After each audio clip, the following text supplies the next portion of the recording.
Let me take you through the last round games of all the three leaders, the three, you can say the top scorers, five pointers. So basically, the tournament had three people tied on five, and the tiebreak got Arjun the first prize. So let me show you how Arjun's last game went.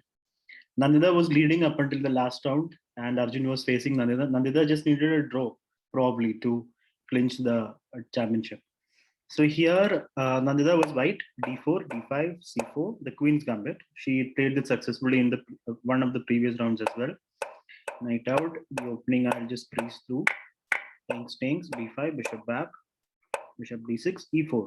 So Arjun has allowed the center to be taken, but he has got counterplay in the queen side.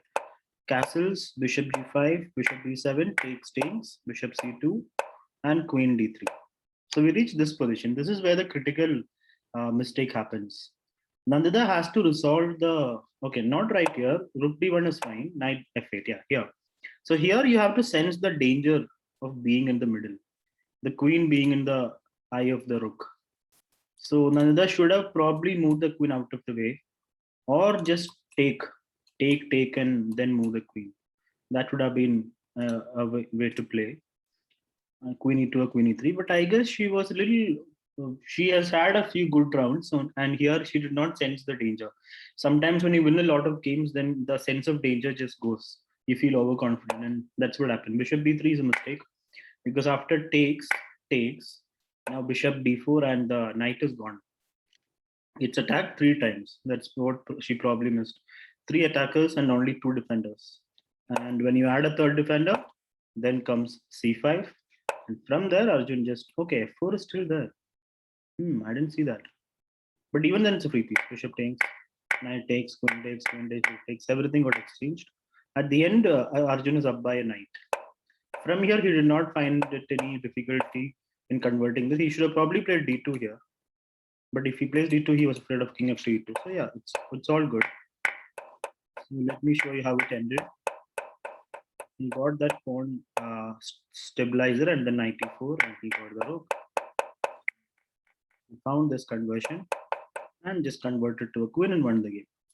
The second leader, you could say champion, but yeah, by a tiny margin, she was the second prize. So Asmi had a very easy game in the last round, the kind of game you would love to have in the last round of a tournament. Basically, Agas just gifted her the win. She didn't even have to work hard. It was just a pawn up, and then he just simplified everything and went on to just an easy end game, pawn end game. So let me show you the position. Asmi was black, e4, e5. Opening was pretty standard. Rule opus. He got a pawn. But queen e7, she gets back the pawn.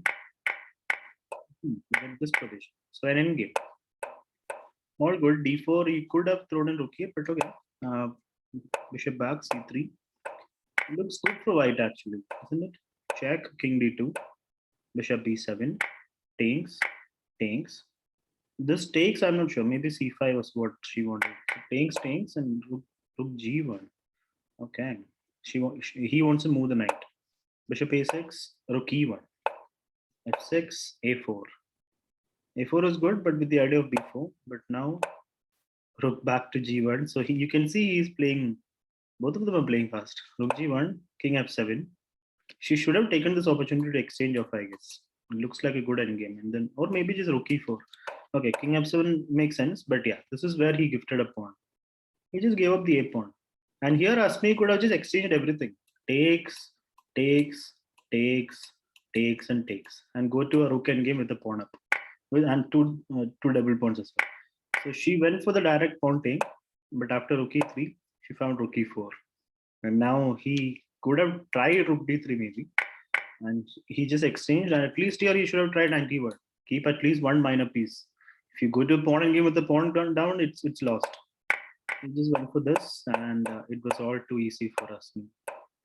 Just get an extra passport somewhere. Okay, she did this. Now she should have just played d4. Once you play d4, position is done. There is nothing to worry about.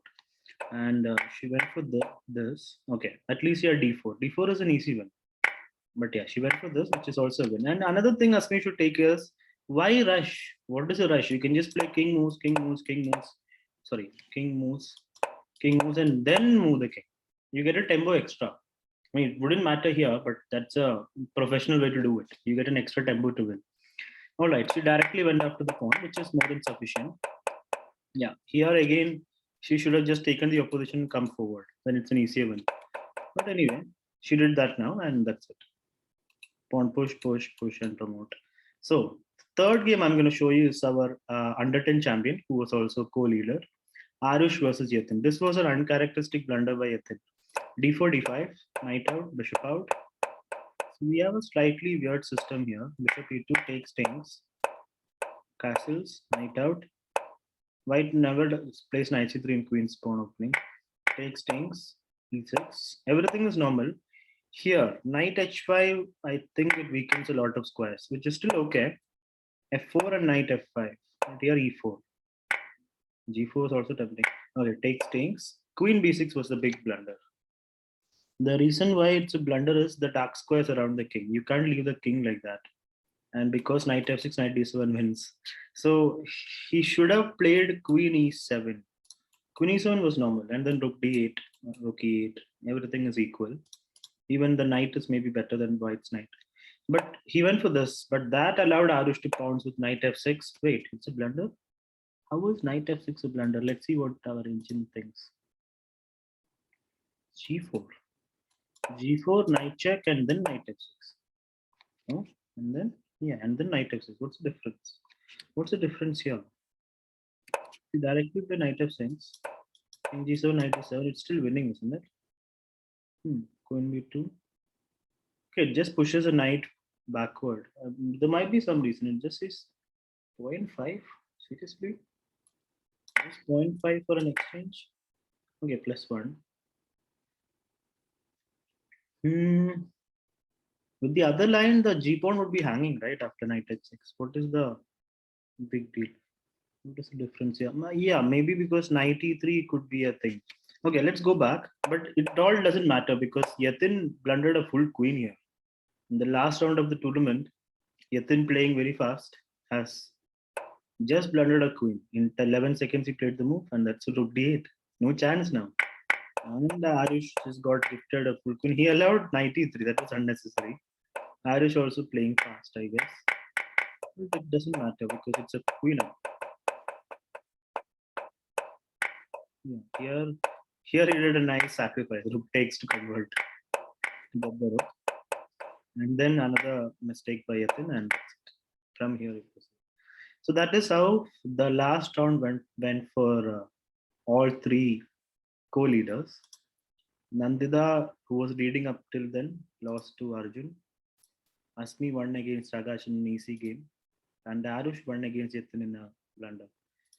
So that's how the SKB tournament ended in July, with three people leading on 5 and Arjun winning it with the tiebreak.